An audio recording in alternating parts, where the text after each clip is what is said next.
BYD chempion gibrid. Shaharda 100 kilometrga haqiqatdan 4,5 litr sarf qiladimi? Bugun tekshiramiz.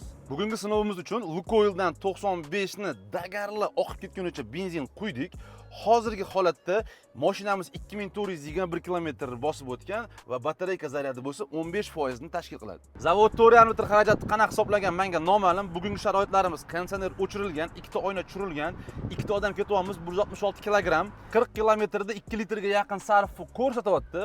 Demak, 100 kilometrga 4,5 litrdan ko'proq ketadi deb o'ylayapman. Shaharda maksimum tezlik 60 km/soatiga, tashqi harorat 30-35 gradus. Naq 104 km yurib kelganimizda monitor bizga 4-3 litr rasxod bo'lganini ko'rsatyapti.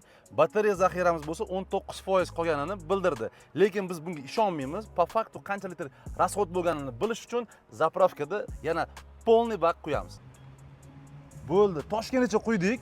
Ko'rib turganinglardek 4,03 litr ketdi. Ishlab chiqarish 4,5 litr bergan paytda biza bugun sinovda 4 litr xarajat qildik. Nima deb o'ylaysizlar? Qattiqdir xato qildikmi? Sizning avtomobilingiz qancha xarajat qiladi? Izohda yozib keting. Bu videoni sirrochida gibrid avtomobil olmoqchi bo'lib yurganlarga yoki gibrid avtomobili bor tanishlaringizga jo'natib qo'yish esdan chiqmasin.